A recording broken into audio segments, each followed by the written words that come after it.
aplicamos el primer parcial, ya vimos lo que es la primera parte de la patología, que es la patología general, ¿verdad? En la cual se implican procesos inflamatorios, nerviosos, etcétera, ¿verdad? Y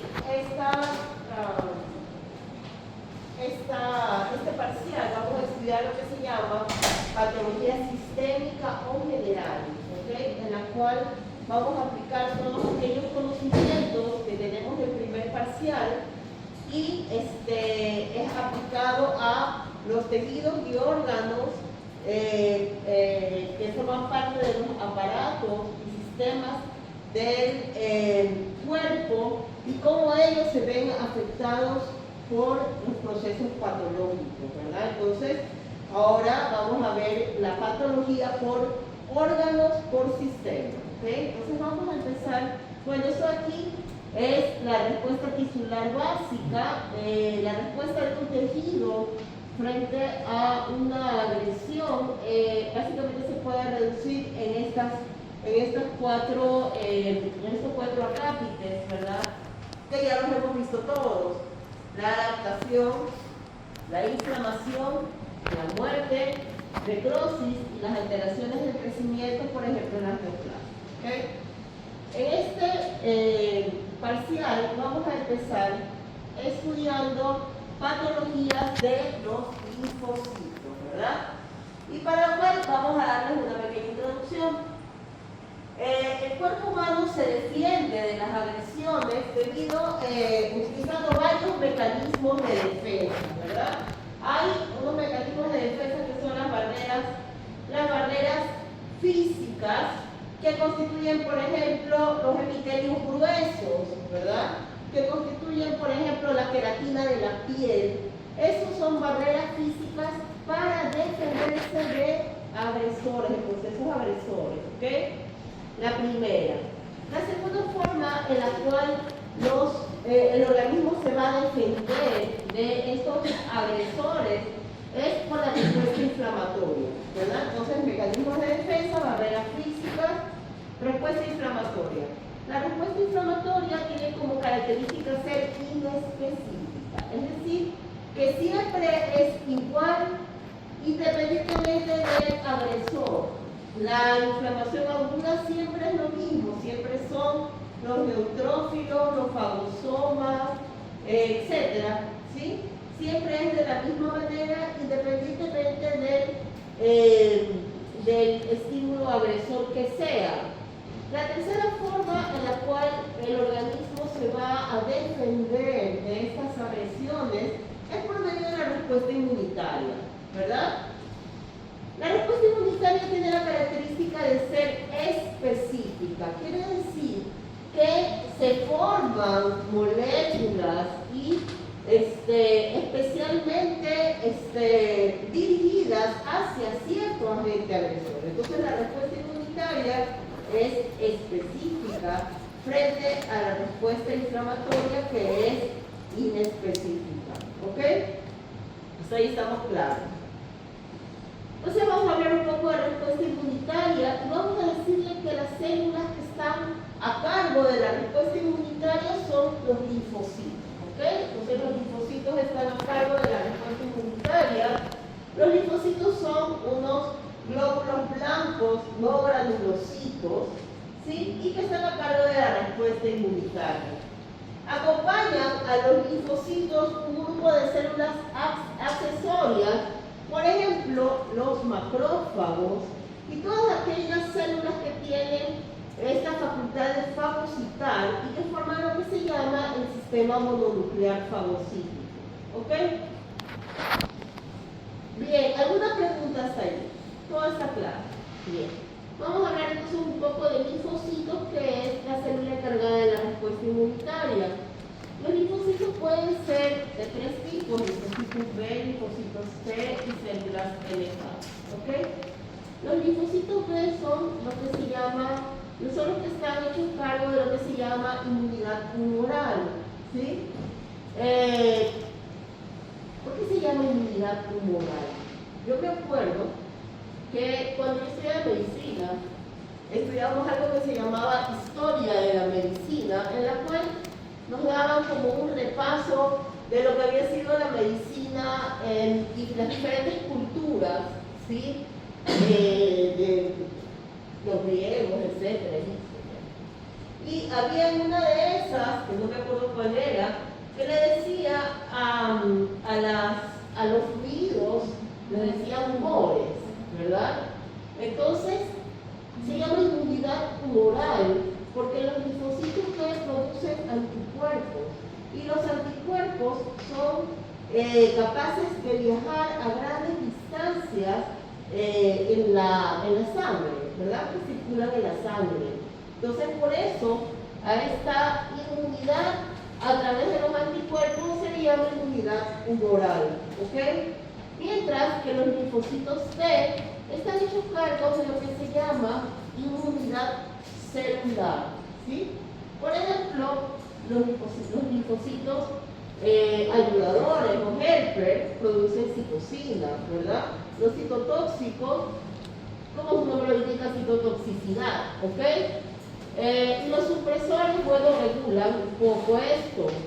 Y las células NK que tienen estas funciones, básicamente, función de citotoxicidad, pueden producir citocina, reconocimiento de complejos mayores de histocompatibilidad, de células neoplásicas y de células infectadas por virus, ¿ok?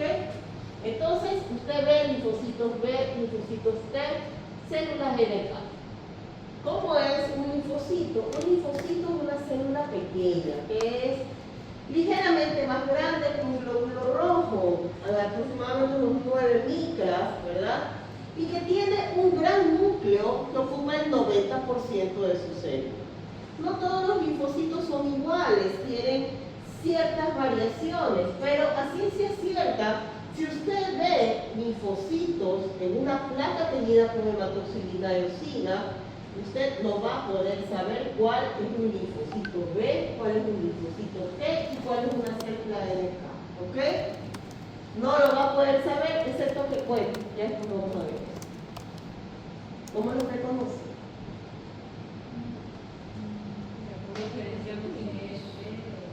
¿Cómo sabe si es B o cómo sabe si es T?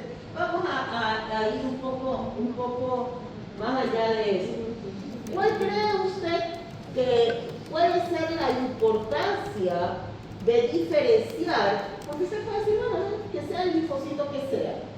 ¿Cuál cree usted que va a ser la importancia de poder diferenciar un linfocito B, de un linfocito T o de una célula NK? ¿En qué circunstancias? ¿Perdón? Para diferenciar el tipo de agregación de fuentes. Ya, ¿y para qué nos va a servir? Para el tratamiento, ¿verdad? O sea, básicamente sí, pero donde más queremos nosotros diferenciar linfocitos B, linfocitos T y células NK es en la patología tumoral, ¿verdad? Cuando se producen neoplasias, ya sea de linfocitos B, de linfocitos T, de células NK, usted quiere diferenciar cuál, o sea, de qué linfocito depende esa neoplasia para establecer un tratamiento, porque los tratamientos son diferentes, ¿ok?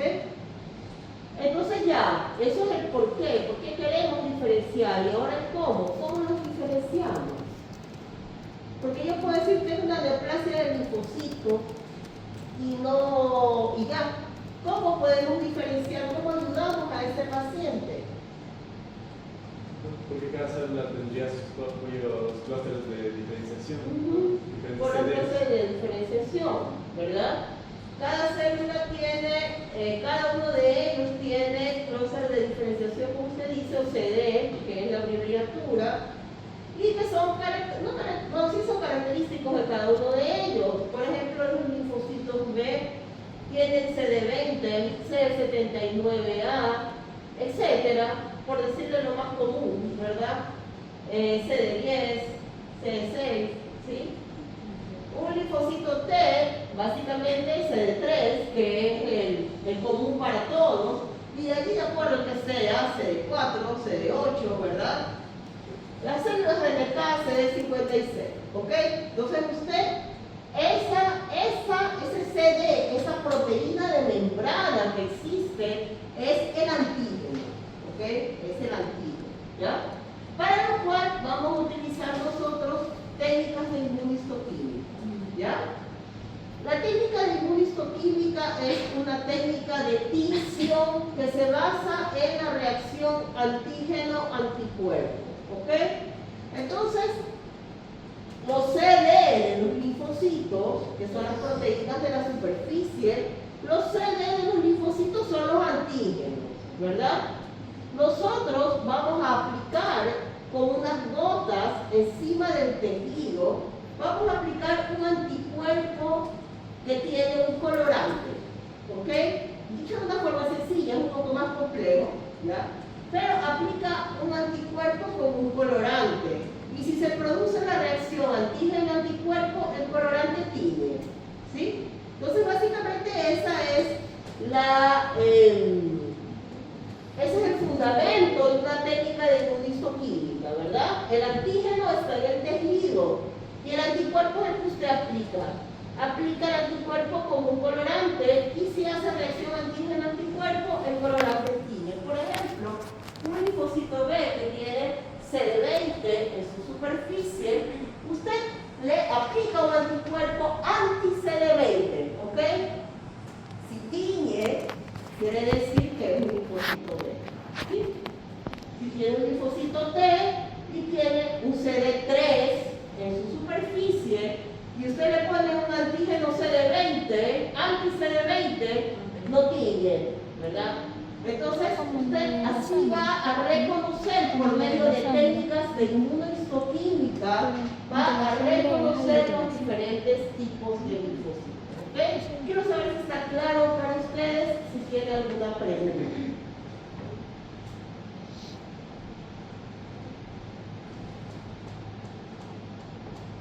Bien, entonces, ahí eso es lo que nos estaba explicando ahorita, las técnicas de inmunistoquímica, ¿verdad? Que es lo que les estaba diciendo, lo que les estaba explicando, ¿verdad? Que el antígeno está en la célula y el anticuerpo es el que usted aplica, ¿ok? Ahí está la lista de los CD, de los linfocitos B, de los linfocitos T, de las células NK, ya.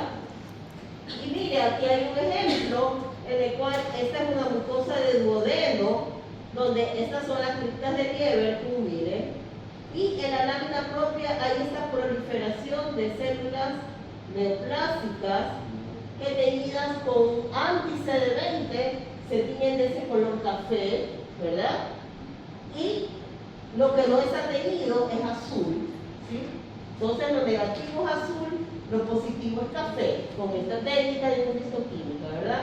Le ponen un anti-CD20, se le tiñen todas las de café, quiere decir que es una proliferación de linfocitos B, ¿ok? ¿Está claro? Sí.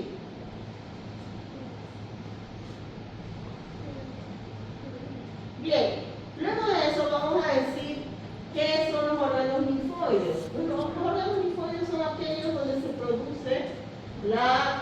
se producen, proliferan, maduran y adquieren su inmunocompetencia los linfocitos. Entonces, ¿qué es un órgano linfoide? Un órgano linfoide es aquel donde se producen, proliferan, maduran y adquieren su inmunocompetencia los linfocitos. Estos órganos linfoides pueden ser órganos linfoides primarios y órganos linfoides secundarios. Los órganos linfoides primarios son aquellos en los cuales se producen linfocitos sin que haya un estímulo previo, ¿ok? Entonces tiene la médula ósea y el timo, que son órganos linfoides primarios. Y los órganos linfoides secundarios, que son lugares donde proliferan los linfocitos porque se exponen a un antígeno, ¿ok?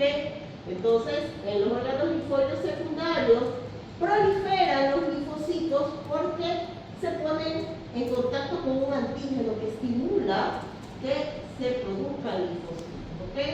Órganos linfoides secundarios tenemos el vaso, el ganglio linfático y el tejido linfoide asociado a mucosa.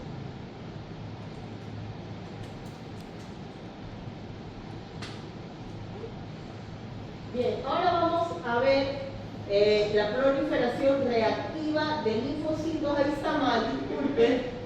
Proliferación reactiva de linfocitos en los ganglios linfáticos. ¿Sí?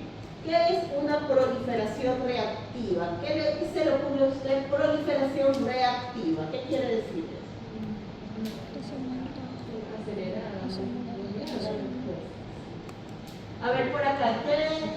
Que quizás ocurre ya una vez que hay contacto de detección de algún antígeno.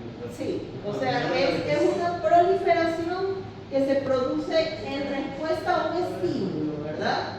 Entonces, no es una neoplasia, ¿ya? Que prolifera sin ningún estímulo, es una proliferación reactiva, algo que tiene una causa, ¿ok?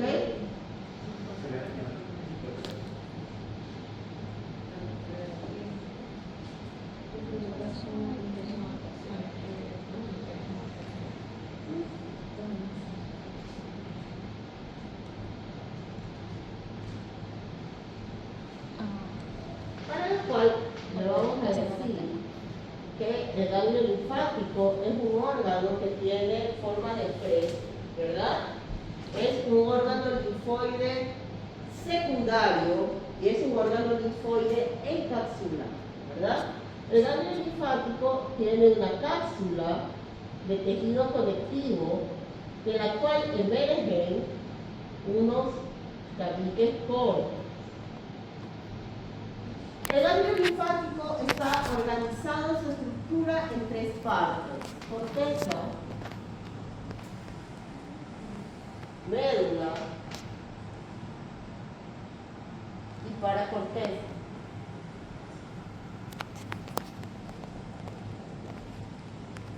¿Ya?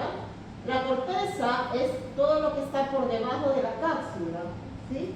La médula es lo que está en la parte central y entre la médula y la corteza queda la paracorteza, ¿ok? La corteza está formada por estructuras que tienen forma de círculo y que son acúmulos de linfocitos B básicamente, ¿ok? Son linfocitos B que se disponen en forma de círculos y que se denominan folículos linfoides, ¿ok? Entonces, mire, la corteza tiene unas estructuras de forma de círculos que se denominan folículos linfoides. Y estos folículos linfoides están constituidos básicamente de linfocitos B, ¿ok? Ya. Tiene la médula que consta de unos tabiques serpenteantes que se llaman cordones medulares. Estos cordones medulares están hechos de fibras reticulares, que son fibras de colágeno tipo 3, de células reticulares que constituyen un armazón, ¿verdad? Y entre los cordones quedan espacios que se llaman senos medulares. ¿Sí? Entre la corteza y la médula hay un área mal definida, que es esta de aquí, que se denomina paracorteza y que está constituida por linfocitos T, ¿ok? Entonces la paracorteza tiene linfocitos T y tiene unas vénulas que se llaman vénulas de endotelio alto, ¿ya? ¿Cómo funciona un ganglio linfático? Por la convexidad del ganglio linfático llegan una serie de vasos, ¿sí? De vasos linfáticos que porque llegan al ganglio linfático se llaman vasos aferentes, ¿verdad?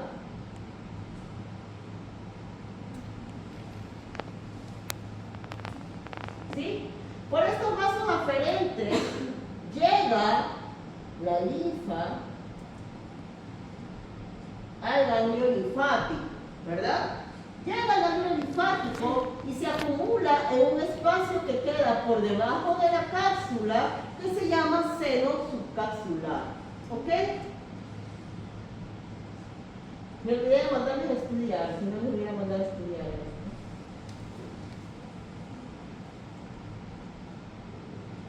Seno subcapsular, ¿verdad? En la corteza también hay cordones y senos corticales, ¿ok? Pero casi no se ven porque los folículos linfoides son grandes y ocluyen un poco su visión, ¿ok?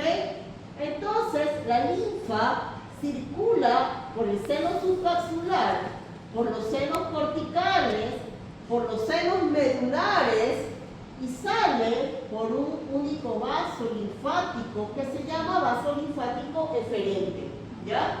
Entonces, así circula la linfa dentro del ganglio linfático, ¿ya? Llega la linfa por el vaso eferente, llega al seno subcapsular, corre por los senos corticales, corre por los senos medulares y sale por el vaso linfático eferente.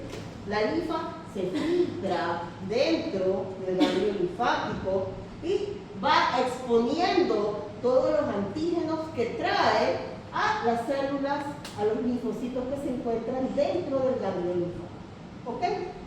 ¿Está claro eso? ¿Tiene preguntas?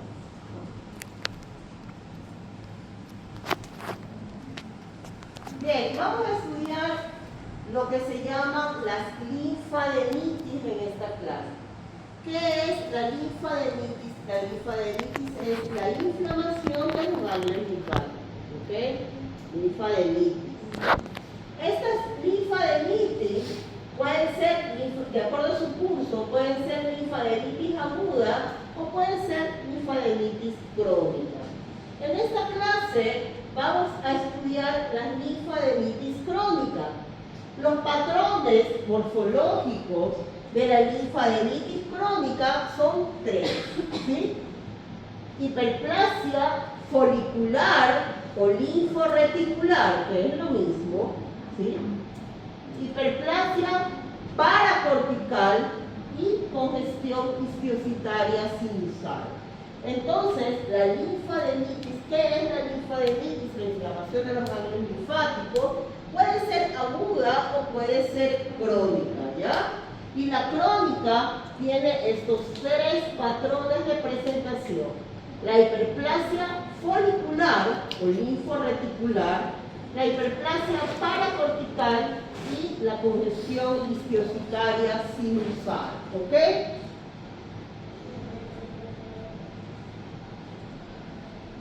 Ahí tiene usted los tres patrones, ¿sí?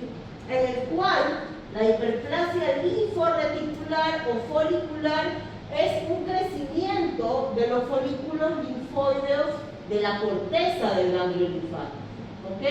Entonces, la hiperplasia folicular o linforeticular es un crecimiento, aumentan de tamaño los folículos linfoideos de la corteza. En la hiperplasia paracortical, lo que aumenta de tamaño es la paracorteza, ¿ok? Y en la congestión isquiositaria sinusal es que cuando sucede esto, los senos medulares se llenan de isquiosis, ¿sí? Entonces tiene estos tres patrones en los cuales puede presentarse la linfadenitis crónica: hiperplasia folicular o linforeticular, hiperplasia paracortical y congestión isquiositaria sinusal. En esta clase, para graficar lo que es una linfadenitis crónica, vamos a hablar sobre hiperplasia folicular o linforeticular, ¿ok? La segunda prueba, esta de aquí que para cortar ese monto de que ay no, que no sé, no. Y regresamos a dibujar de nuevo, ¿ok? Aquí está el ganglio linfático, ¿sí? Aquí está la corteza con los folículos linfoides. ¿Qué dijimos que eran los folículos linfoides? Acúmulos de linfocitos verdes, ¿verdad? Ah, sí.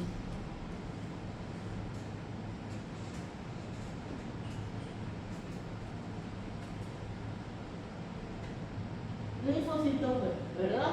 Y dijimos que llegaban unos vasos aferentes, ¿verdad? Y que salía un vaso eferente, ¿sí? Ya.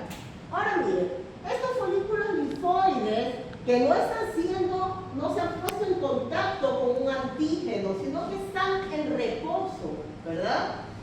Están hechos de linfocitos ¿y cuáles son los linfocitos? Es decir, una célula pequeña con un núcleo morado grande, ¿verdad? De tal manera que el folículo linfoide, que no está siendo estimulado por un antígeno, ¿verdad?, es uniforme. ¿Y de qué color se va a ver? Morado. ¿De qué color se ve?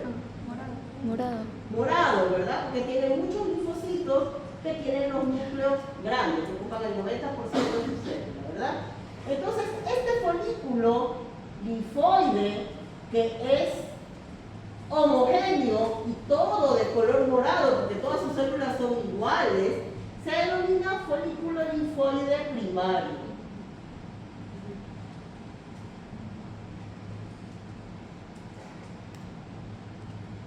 Primario. Es primario cuando no está siendo estimulado por un antígeno. ¿Ok? ¿Qué pasa cuando en la linfa llega un antígeno? Este antígeno se pone en contacto con el folículo linfoide primario, ¿verdad? Y entonces,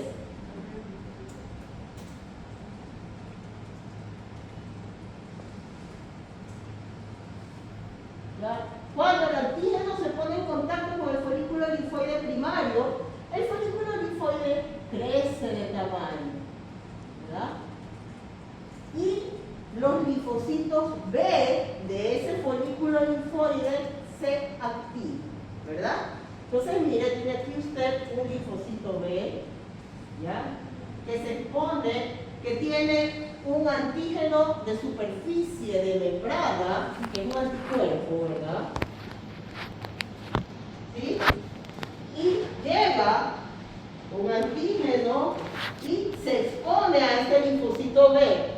Cuando se expone el antígeno al anticuerpo, este linfocito B se activa. ¿Ya? ¿Qué pasa cuando un linfocito B, que es una célula pequeña de 9 micras y que tiene un gran núcleo, ¿sí? Cuando un linfocito B se activa, un linfocito B cambia de forma, ¿ok? Y se transforma primero en una célula grande, con un núcleo grande, que se llama centroblasto. Este centroblasto cambia de forma y se transforma en una célula pequeña que tiene su núcleo hendido y que se denomina centrocito. ¿Sí? Este centrocito cambia de forma y se transforma en una célula grande que se llama inmunoblasto. Este inmunoblasto cambia de forma y se transforma en una célula que tiene un núcleo excéntrico, que tiene un nucleolo central, su núcleo, que tiene su cromatina en forma de rueda de carreta, que se llama como célula plasmática, ¿verdad? Entonces, la célula plasmática es la célula final que se forma por la activación de un linfocito B. Cuando un linfocito B se expone a un antígeno, cambia y se transforma en centroblasto, en centrocito, en inmunoblasto y en célula plasmática. Es la célula plasmática la célula que produce anticuerpos o inmunoglobulina. ¿Ok? Entonces, la célula plasmática es la célula que produce anticuerpos o inmunoglobulina. Ya. ¿Está claro eso, verdad? Entonces volvemos acá al ganglio linfático. ¿Qué pasa cuando entra el antígeno? Proliferan los linfocitos y entonces el folículo linfoide crece. ¿Ok? Y estos centrocitos y centroblastos proliferan en el centro del folículo linfoide. ¿Sí? ¿Sí? Entonces, ese centrocito y centroblasto proliferan en el centro del folículo linfoide. Ahora yo le pregunto a usted, este centrocito y este centroblasto son células que tienen más citoplasma que lo que normalmente tiene un linfocito. ¿De qué color ve ese centro? Lo ve rosado, ¿verdad? Centro rosado. A este centro rosado, donde proliferan centrocitos y centroblastos, se le llama centro germinativo o centro germinal. ¿Ok?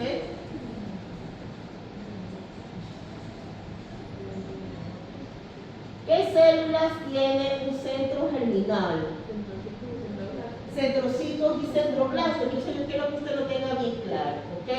Un centro germinal es un centro que se ve rosado y que tiene centrocitos y centroblastos. ¿Y qué indica un centro germinal? ¿Qué indica?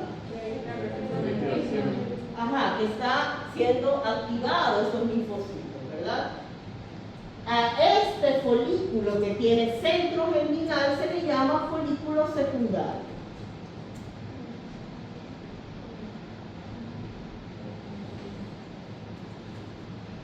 Entonces, ¿qué es un folículo primario? Un folículo primario es aquel que no está siendo estimulado por un antígeno y que es todo pequeño morado. ¿Ok? ¿Qué es un folículo linfoide secundario? Aquel que está siendo estimulado por un antígeno y tiene un centro rosado y es más grande. ¿Ya? Entonces, un folículo secundario es aquel que tiene centro germinal.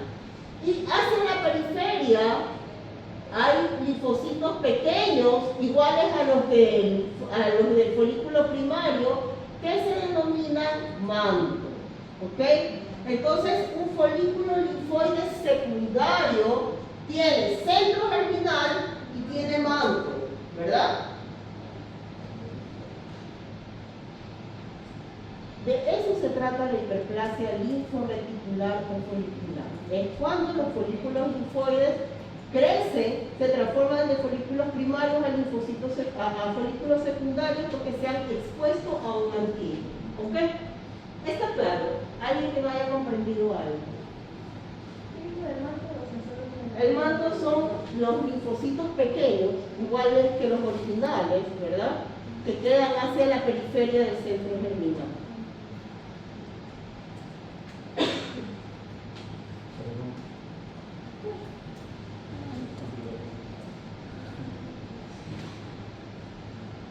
Bien, proliferación reactiva de linfocitos de los ganglios linfáticos, ejemplo, hiperplasia folicular o linforeticular. Aquí a la izquierda, usted tiene cómo se ve un ganglio linfático normal, ¿verdad? Aquí está la cápsula, mire, el tejido adiposo adyacente, y mire usted la corteza, ¿sí la observa? La corteza está formada por estas estructuras en forma de nódulo, que se llaman folículos linfoides. ¿Aquí son primarios o son secundarios? Son primarios porque están pequeños y son morados, ¿verdad? Aquí está la corteza, aquí está la paracorteza y aquí está la médula. ¿Ok? Esto es un ganglio normal. Esto de aquí es un ganglio linfático con hiperplasia folicular o linforeticular. Yo quiero que se fije, mire, aquí está la cápsula y esta es la corteza, ¿ya? Los folículos linfoides están aumentados de tamaño, ¿ya?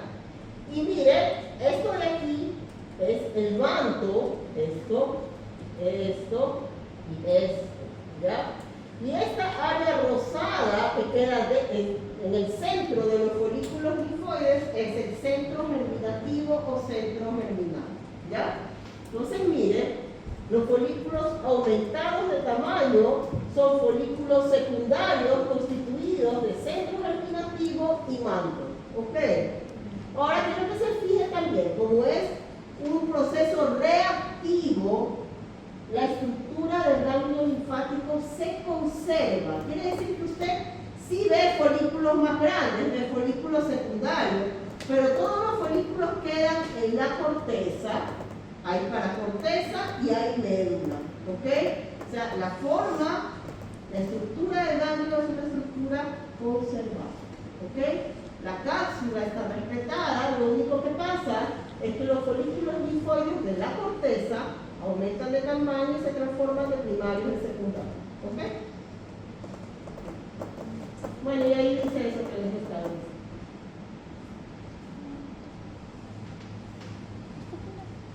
Y aquí están, miren, los folículos linfoides ubicados en la corteza. corteza del ganglio linfático. ¿Ok? Los folículos linfoides están constituidos mayoritariamente por linfocitos B, como les decía. Y bueno, ahí está la explicación del folículo primario y secundario que yo les decía hace un momento, ¿verdad?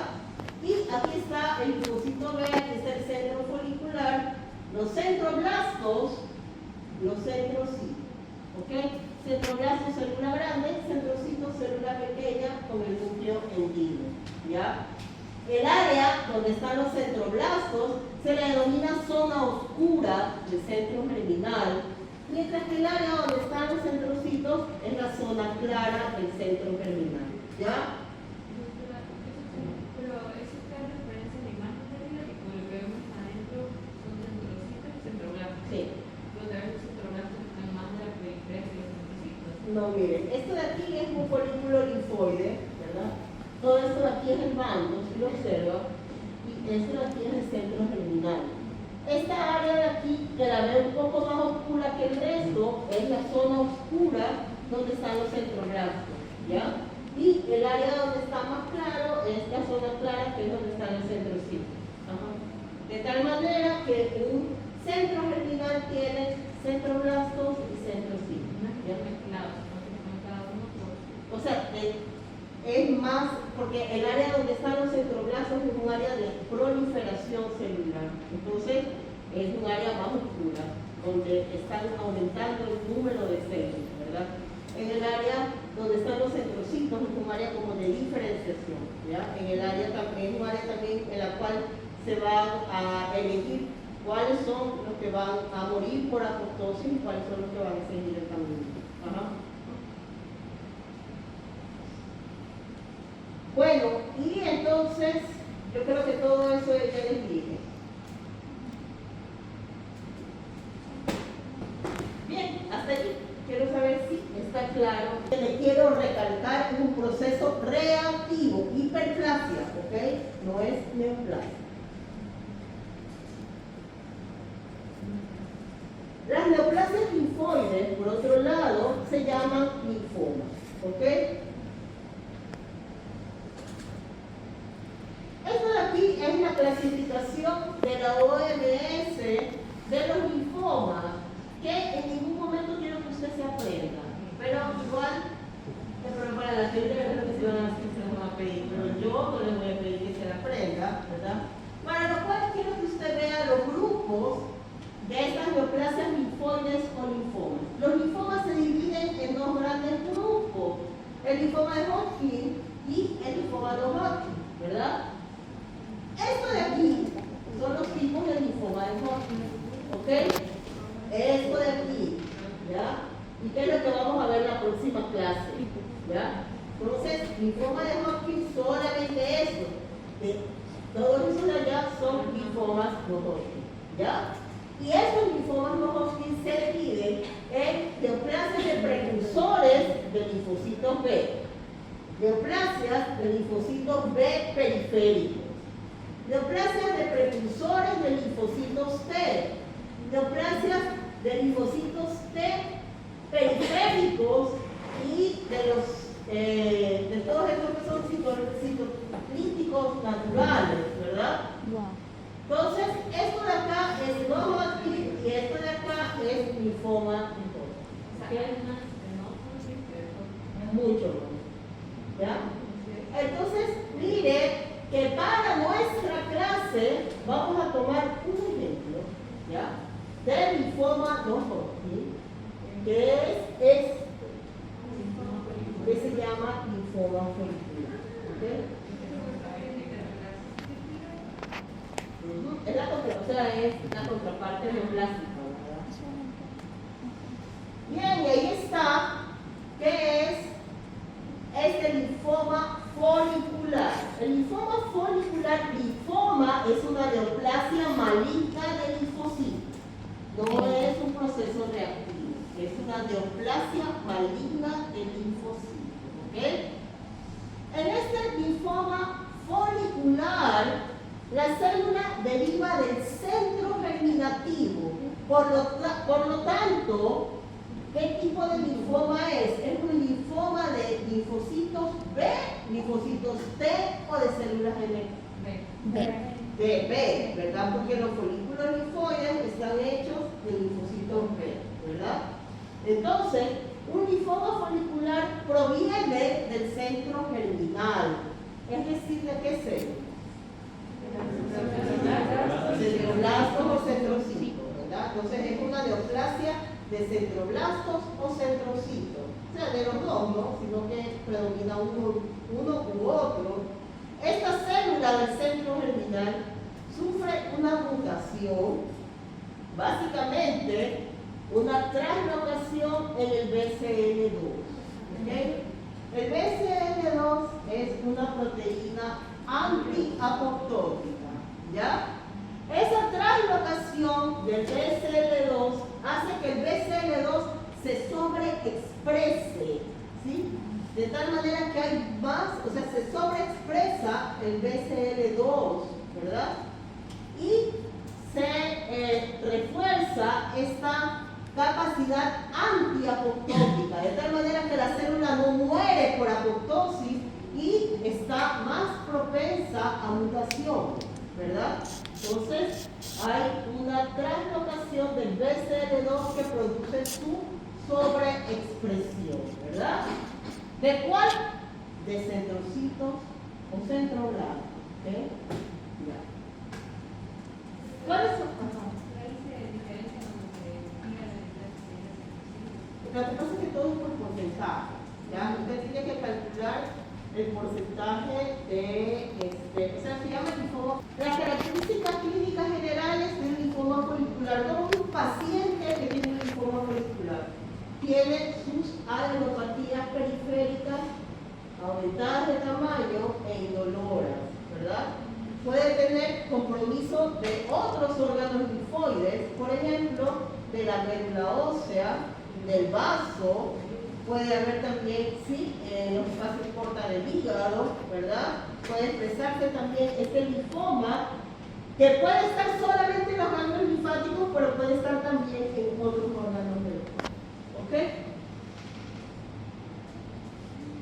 Y esto de aquí que es importante, que puede tener otras mutaciones y transformarse en unos linfomas más agresivos, porque el linfoma folicular es un linfoma que tiene una evolución tórpida, ¿sí? Mejora, responde al tratamiento, después no responde, etc. Total que el tiempo de sobrevida es de 7 a 9 años, ¿sí?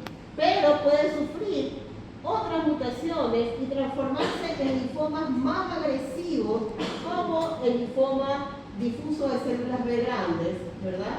Que es un linfoma más agresivo, ¿ok?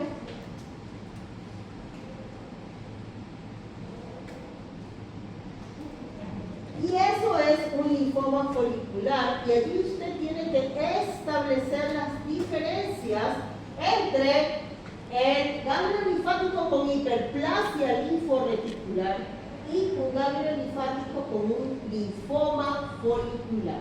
Entonces vamos a ver, primero se pierde la estructura del ganglio linfático, ¿ok? Hay folículos linfoides, pero ya no están solamente en la corteza, sino que miren, esos folículos linfoides ocupan todo el ganglio linfático, ya no hay corteza, no hay paracorteza, no hay médula, sino que estos folículos linfoides ocupan todo el ganglio linfático, ¿ok? Primero, pérdida de la estructura del ganglio linfático. Segundo, pérdida de la estructura del folículo linfoide. Este folículo linfoide ya no es un folículo secundario que tiene centro germinal y que tiene manto, sino que es un folículo linfoide neoplásico, que tiene una proliferación neoplásica de centrocitos y centroblastos. ¿Ok? Entonces, pierde la estructura del ganglio, pierde la estructura cada uno de los folículos. Se transforma en folículos linfoides neoplásicos. ¿Ok? La neoplasia no queda solamente en el ganglio linfático, sino que estos linfocitos neoplásicos rompen la cápsula e invaden el tejido adiposo que está alrededor. Por eso cuando usted examina a un paciente que tiene un linfoma, Esos ganglios linfáticos son fijos, no son ganglios linfáticos que usted los puede mover, ¿verdad? Porque está infiltrado el tejido adiposo que está alrededor. Cuando es una hiperplasia folicular, la cápsula está conservada y usted mueve con sus dedos los ganglios linfáticos, porque está separado del tejido adiposo, ¿ya?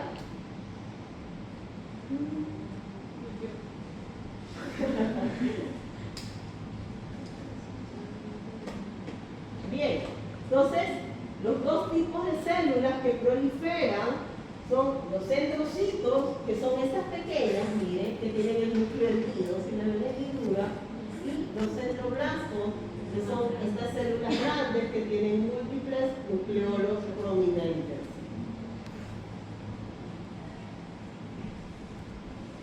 ¿Ya? Y eso es todo. Entonces, van a trabajar con esas dos fichas y ya les voy a indicar.